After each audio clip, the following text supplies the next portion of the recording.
அம்மா lunch box சமையல்னு யூடியூப்பில் ஒன்று ட்ரெண்ட் ஆகிட்டு இருக்கிறத கவனிச்சாங்க. ஸ்கூலுக்கு போகிற குழந்தைங்களுக்கும் ஆஃபீஸ் போகிற பெரியவங்களுக்கும் லஞ்ச் பாக்ஸில் வச்சு கொடுக்குற வெரைட்டி மெனு தான் இது. ஆனால் இந்த வீடியோஸில் எல்லாத்துலேயும் ஒரு பெரிய பிரச்சனை இருக்குது.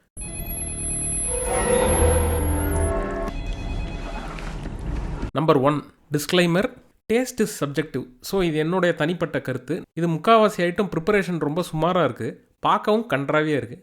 கண்டிப்பாக சின்ன பிள்ளைங்க இதை நாய்க்கு போட்டுரும், நாய் தின்னுச்சுன்னா மண்டையை போட்டுரும். நம்பர் 2, உண்மையில் இது எல்லாத்தையும் கிண்டி முடிச்சு டப்பால் அடைக்கிறதுக்குள்ள நாக்கு தள்ளிடும். இந்த லஞ்ச் பாக்ஸ் சமையல் வீடியோ போடுற எல்லாருக்கும் இது முடியுது. ஏன்னா அவங்க யூடியூப்காக அவங்களுக்கு வசதிப்பட்ட நேரத்தில் செஞ்சு ஃபுட்டேஜஸ் எடுக்கிறாங்க. வணக்கம். பொட்டேட்டோ, அப்புறம் பொட்டேட்டோ, இந்த பொட்டேட்டோ, அதுக்கப்புறம் பொட்டேட்டோ. உண்மையில் காலையில் அறக்க பறக்க எந்திரிச்சு அவசர அவசரமாக இவங்க ஸ்டைலில் செஞ்சால் நேரத்துக்கு வைக்க முடியாது. அப்புறம் உங்கள் பிள்ளை லேட்டாக போய் கிரவுண்டை சுற்றி ஓடி பிடி வாத்தியாருக்கு நேர்த்தி கடன் செலுத்திட்டு இருக்கும். உங்கள் இணையர் ஆஃபீஸ்க்கு லேட்டாக போய் தன்னுடைய சுப்பீரியர்ஸ்க்கு சோப் போட்டு கால் அமைக்கி விடுற நிலைமைக்கு தள்ளப்படுவாங்க. தாங்கள் வந்த நோக்கம் என்னுடைய புது கவிதை ஒன்றை தங்களிடம் பாடி காட்டி பரிசில் பெற வந்திருக்கிறேன். பாடி தொலையும். 8 மணிக்கு எழுந்து 8 மேலே 8 வச்சு தட்டு மேலே தட்டு வச்சு விட்டு விட்டு விசில் அடிக்கிற குக்கரில் தொட்டு தொட்டு உணவை பதம் பார்த்து கட்டு கட்டுன்னு சோத்தை கட்டிட்டு ஆஃபீஸ்க்கு லேட்டாக போனால் அட்டண்டன்ஸ் போய் சம்பளம் கட்டு கட்டுன்னு கட்டாச்சான். யாரங்கே அந்த மூக்குப்பிடி அள்ளி அவன் முகத்தில் போடுங்க. இவ்வளோ பிரச்சனை இருக்கும் போதில் இப்படி ஒரு லஞ்ச் பாக்ஸ் மெனுவை ரியல் வேர்ல்டு சுச்சுவேஷனில் எப்படி தயார் செய்கிறது? சோறு, குழம்பு, கூட்டு, பொரியல், ஸ்நாக்ஸ்ன்னு எல்லாத்தையும் வைக்கணும்.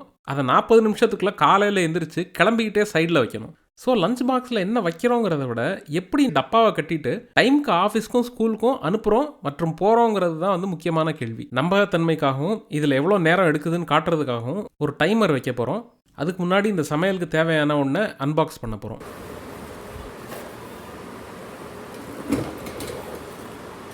நான் திருவான்மியூரில் இருந்த காலத்தில் காலையில் 7:30க்கு எந்திரிப்பேன். 8:20க்கு நான் வீட்டிலேருந்து கிளம்பியிருந்தேன்னா தான் நடந்தே போய் திருவான்மியூர் பஸ் ஸ்டாண்டுக்கு 8:40 ரீச் பண்ண முடியும். அப்படி ரீச் பண்ணேன்னா தான் 8:50 பஸ் ஏறி 10 மணிக்கு டி நகர் ஆஃபீஸ்க்கு போக முடியும். மவுண்ட் ரோட்லேருந்து மெட்ராஸ் ஏர்போர்ட்டுக்கு 3 நிமிஷம், மெட்ராஸ் ஏர்போர்ட்லேருந்து மதுரை ஏர்போர்ட்டுக்கு ஃபிளைட்ல 5 நிமிஷம், மதுரை ஏர்போர்ட்லேருந்து திண்டுக்கல் வழியா சொக்கம்பட்டிக்கு 2 நிமிஷம், ஆக மொத்தம் 10 நிமிஷத்துல இங்க நிக்கிற பாத்தியா? கடுப்பா இருக்குல்ல? ஸோ இந்த சுச்சுவேஷனில் காலையில் எந்திரிச்ச உடனே ப்ரிப்பேர் பண்ண ஆரம்பிச்சிடணும். 40 மினிட்ஸ்க்குள்ள எல்லாத்தையும் ப்ரிப்பேர் பண்ணி முடிக்கணுங்கிறது தான் என்னோட கோல். அப்போ அதுக்கு தேவையானது எல்லாத்தையும் அதுக்கு முந்தின நாள் நைட்டே எடுத்து வச்சுருப்பேன். ஃபார் எக்ஸாம்பிள் இந்த முருங்கைக்காய் உள்ளே வெட்டி வச்சுருக்காங்க, அம்மா நைட்டே வெட்டி வச்சுருக்காங்க. நான் அங்கே எல்லாத்தையுமே வெட்டி வச்சுருப்பேன். எக்ஸப்ட் இப்போ உருளைக்கிழங்க கட் பண்ணேன் அப்படின்னா ஆக்சிடைஸ் ஆயிரும், பாலாயிருங்கிறதுக்காக நான் அது காலையில் பாதியாக வெட்டி குக்கரில் போட்டேன்னு வச்சுக்கோங்களேன், நல்லா வெந்துடும். அதனால் அது it doesn't take any time. இதை கட் பண்ணி வச்சுருக்கோம். இப்போ சாம்பார் வைக்கிறதுனா நைட்டே புளியை ஊற வச்சுருப்போம். அந்த மாதிரி எல்லாத்தையும் ரெடியாக எடுத்து வச்சுக்கணும்.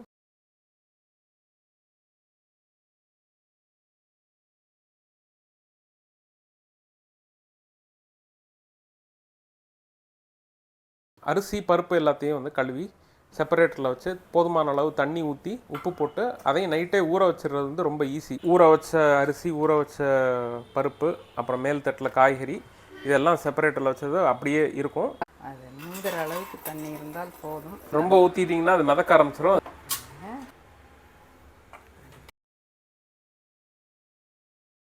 அது ஏற்கனவே ஊறிடுச்சு. இப்போ எக்ஸ்ட்ரா தண்ணி ஊற்றிருக்காங்க. சப்போஸ் இந்த உருளைக்கிழங்கு மாதிரி ஏதாவது ஒன்று இருந்துச்சுன்னா அதை மட்டும் அந்நேரம் வெட்டி தூக்கி உள்ளே போட்டு டக்குன்னு க்ளோஸ் பண்ணிவிட்டு எந்திரிச்சோடனே பண்ணுறது அதை ஆன் பண்ணுறது தான். ஸோ நாங்கள் 40 நிமிஷத்துக்கு டைமர் வைக்க போகிறோம். 40 நிமிஷத்துக்குள்ளே சோறு, பருப்பு, காய்கறி எல்லாத்தையும் வேக வச்சு ப்ரிப்பேர் பண்ணி வச்சதெல்லாம் அதில் இருக்க பருப்பு போட்டு சாம்பார் வச்சு பொரியல் வச்சு ஸ்நாக்ஸை இதையும் சேர்த்து வச்சு காமிப்பாங்க. சைட்லேயே சாம்பாருக்குரிய தக்காளி, வெங்காயம் எல்லாம் போட்டு வதக்குறோம். அதுக்கு தேவையான உப்பு, மசாலா, புளி ஊற வச்ச தண்ணி எல்லாத்தையும் சேர்த்து மிக்ஸ் பண்ணி கொதிக்க விட்டோம்னா பருப்பு வெந்தோடனே அது மிக்ஸ் பண்ணுறது கரெக்டாக இருக்கும். சாம்பாருக்கு கொதிச்சுக்கிட்டு இருக்கு. கிட்டத்தட்ட ஒரு 3 நிமிஷம் 4 நிமிஷத்தில் சாம்பாரை தூக்கி உள்ளே வச்சாச்சு. சிம்மில் வச்சுட்டு 27 நிமிஷம் இருக்கு இன்னும் மிச்சம். ஆல்ரெடி சாம்பாருக்குரியது ரெடி ஆயிடுச்சு. ரெடி ஆயிடுச்சு. கோலோட பிடிச்சிடலாம்னு நினச்சிருக்கோம்.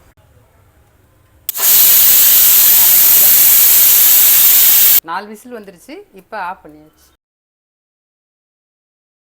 செட் ஆகிறதுக்கு எப்படியும் ஒரு 5 நிமிஷம் 6 நிமிஷம் ஆகும். ரெடி ஆயிடுச்சு. அதுக்குள்ள எண்ணெய்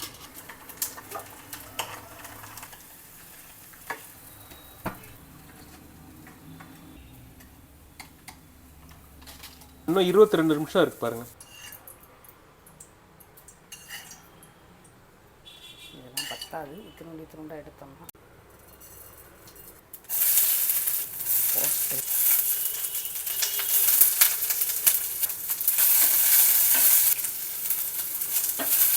மசாலா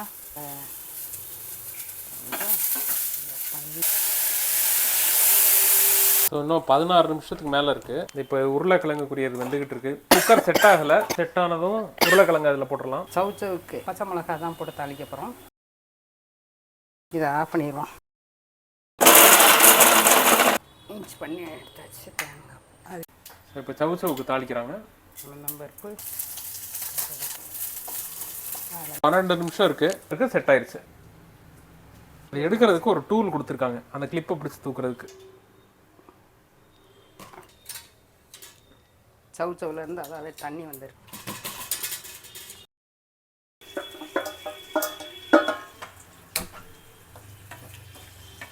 கொஞ்சம் தண்ணி இருக்குது. இப்போ உருளைக்கிழங்கு அதே மாதிரி பீல் பண்ணி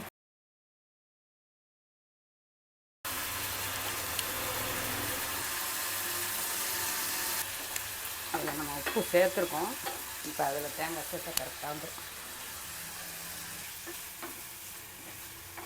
ஓகே, அது அவ்வளோதான், முடிஞ்சிச்சு. ஸோ உருளைக்கிழங்கு ரெடி ஆயிடுச்சு. இப்போ சாம்பாரை பார்ப்போம்.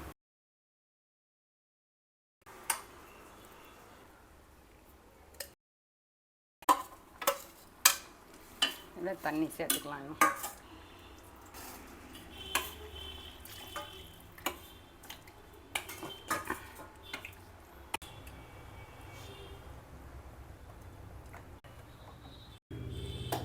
மூணு நிமிஷம் இருக்குது. 16 நிமிஷத்தில் முடிச்சிருக்கோம் நாங்கள். பிளான் பண்ணி செப்பரேட்டரில் குக் பண்ணால் இந்த காம்பினேஷன் மட்டும் இல்லாமல் இன்னும் பல வேறு காம்பினேஷன்ஸில் வந்து நம்ம குக் பண்ணலாம், நல்லாவும் குக் பண்ணலாம். டைமுக்கு குக்கிங்கை முடிச்சு காலையில் ஸ்கூலுக்கு போகிற பிள்ளைங்களுக்கும் ஆஃபீஸ்க்கு போகிற அடல்ட்ஸ்க்கும் வந்து பேக் பண்ணி கொடுத்து விட்டுறலாம்.